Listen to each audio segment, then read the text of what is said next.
Period Talk, le podcast consacré à ouvrir la discussion autour des règles dans le monde.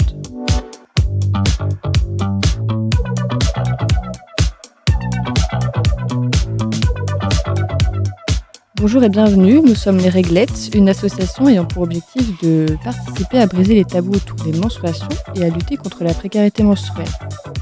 Chaque témoignage que vous allez entendre a été anonymisé pour respecter les récits de chacun et chacune.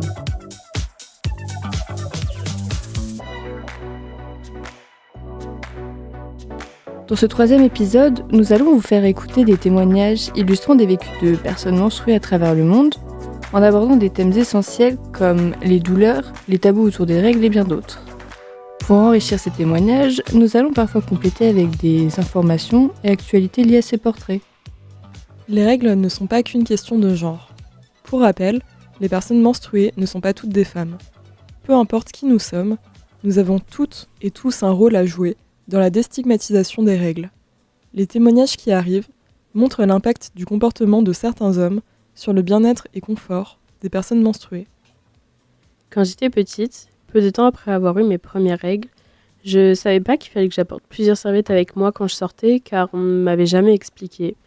Mon père était gêné et m'a fait me sentir honteuse parce qu'il a dû aller au magasin pour m'acheter un paquet de protection. Dit une Américaine habitant aux États-Unis. Quand j'étais jeune, j'avais honte d'aller au magasin acheter des serviettes pour moi. Alors je demandais à chaque fois à mon cousin, un garçon, d'aller les acheter pour moi. Parce que quand j'étais enfant, les menstruations étaient quelque chose qu'on devait cacher et qu'on ne devait pas en parler. C'était quelque chose de honteux peut-être. Mais maintenant, j'espère que ce n'est plus pareil et je peux en parler beaucoup plus facilement avec tout le monde sans aucune gêne. Dit une Russe habitant en Russie. En 2019, le livre Welcome to Your Period a été publié par une maison d'édition russe. Ce livre avait pour but de parler des règles pour aider les personnes menstruées dans leur quotidien. Mais rapidement, 2 pages ont été censurées car elles étaient destinées aux enfants transgenres. Il faut savoir qu'en Russie, depuis 2013, une loi a rendu illégale toute discussion publique et message positif sur les sujets LGBTQIA+. Ces 2 pages du livre enfreignaient donc cette loi. Ce témoignage laisse une note d'espoir, car maintenant la personne se sent totalement libre de parler des menstruations. Et nous devons aussi garder en tête ce que faisait son cousin.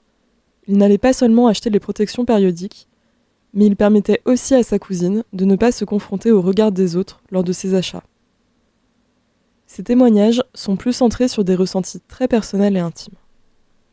Il m'arrivait de me sentir moins femme à cause de l'absence de mes règles, nous dit une Philippéenne habitant aux États-Unis.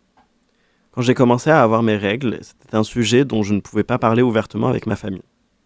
Je n'ai jamais vraiment eu de soutien et donc j'ai dû acheter mes serviettes tampons en secret, étant adolescent. Cela m'a causé beaucoup de honte et je me sentais constamment mal dans mon corps. J'ai encore beaucoup de dysphorie de genre à cause de mes menstruations, mais ça s'est amélioré avec le temps. Quand j'étais au collège, entre 2009 et 2015, il y avait un peu d'éducation sur la sexualité et des sujets comme ça, mais jamais d'une manière affirmant le genre. Je pense que nous devons encore aborder le sujet des menstruations dans un discours queer, car toutes les femmes n'ont pas de menstruation et toutes les personnes qui en ont ne sont pas des femmes. Savoir cela à l'école m'aurait également beaucoup aidé avec ma dysphorie de genre, dit un Allemand habitant en Allemagne. Ces témoignages mettent en lumière un aspect encore trop peu abordé. Les menstruations ne devraient pas être un marqueur de genre. Être une femme ne se résume pas à avoir ses règles, tout comme toutes les personnes menstruées ne sont pas des femmes. Pourtant, l'éducation sur ce sujet reste largement insuffisante, laissant de nombreuses personnes dans l'incompréhension et la solitude face à leur propre corps.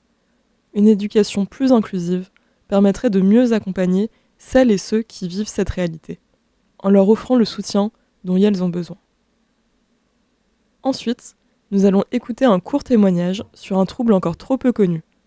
Vous avez sûrement déjà entendu parler de l'endométriose, mais qu'en est-il du SOPK, le syndrome des ovaires polykystiques ?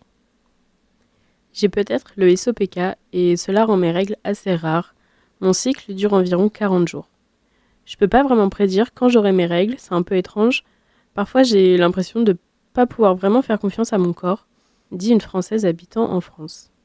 Ce témoignage rappelle que les menstruations ne sont pas une expérience universelle et linéaire. Des maladies, comme le syndrome des ovaires polykystiques, SOPK, l'endométriose ou d'autres troubles hormonaux peuvent rendre les cycles irréguliers, imprévisibles ou extrêmement douloureux.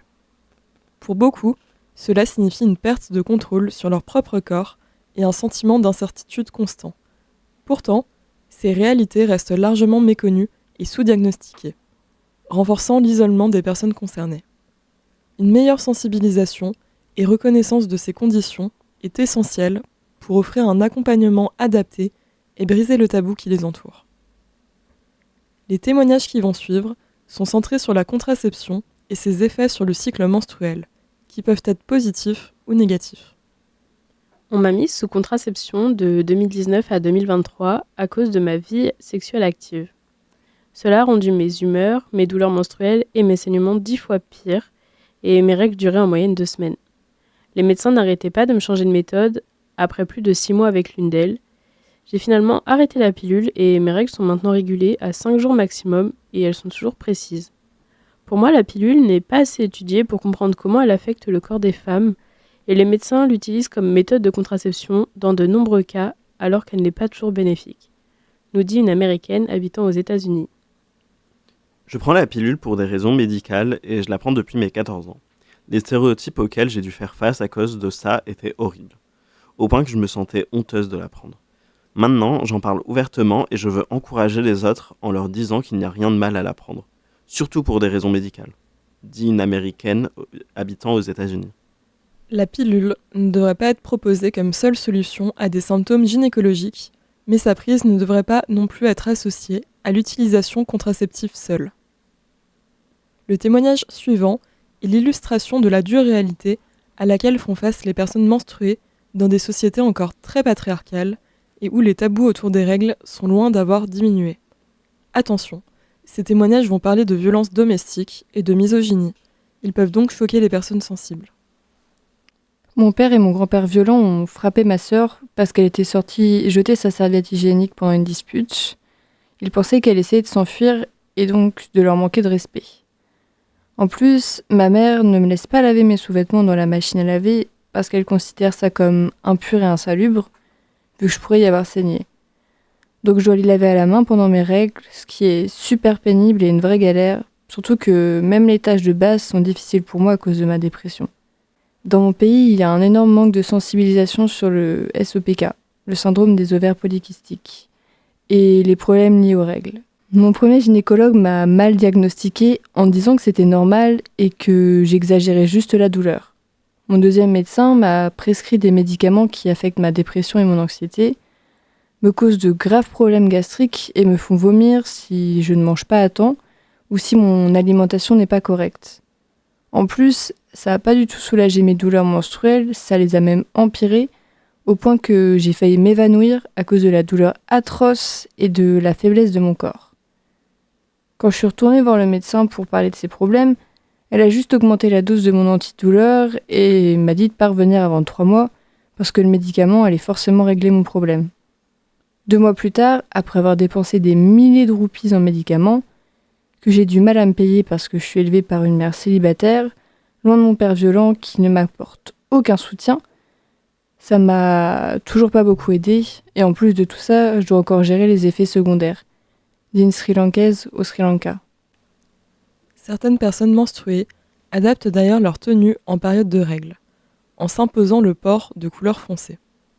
Si les règles au travail créent des inégalités, c'est en partie parce qu'elles imposent aux personnes menstruées une charge mentale spécifique. Et le moins que l'on puisse dire, c'est qu'elle est particulièrement lourde dans le milieu professionnel. J'avais une douleur atroce à cause de mes règles et ma patronne a dit que tant que je ne pouvais pas le prouver, j'étais juste une flemmarde. J'étais barista, debout pendant 8 heures d'affilée, et oui, ma patronne était pourtant une femme, dit une Italienne habitant en Italie. Une fois, j'étais au travail et j'avais un flux très abondant. Je me suis sentie tellement gênée et anxieuse de demander une pause pour aller aux toilettes, donc j'ai saigné à travers mes vêtements et j'ai dû rentrer chez moi, dit une Américaine habitant aux États-Unis. En France, il n'existe pas de congé menstruel prévu dans le Code du travail.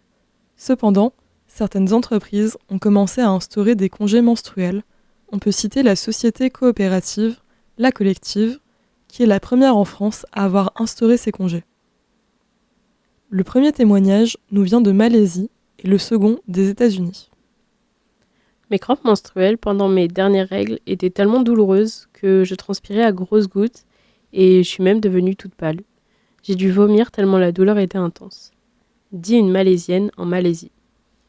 En Malaisie, des études montrent qu'environ 75% des étudiantes souffrent du syndrome prémenstruel et 70% de dysménorrhée. Sur ces études, 20% disent perdre une quantité excessive de sang.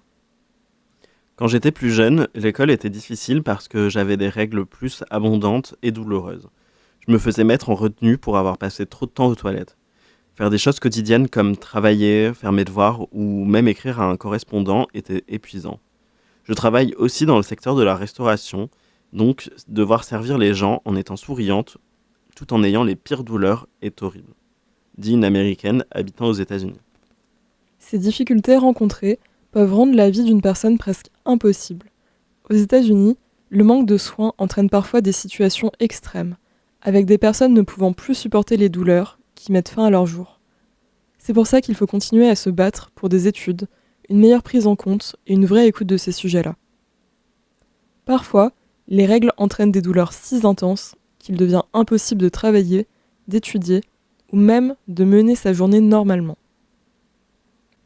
Pour faire suite à ces témoignages, saviez-vous que le 5 novembre dernier, la Commission de la formation et de la vie universitaire, CFVU, de l'UBO, a adopté à l'unanimité la mise en place d'un congé menstruel pour la communauté étudiante ?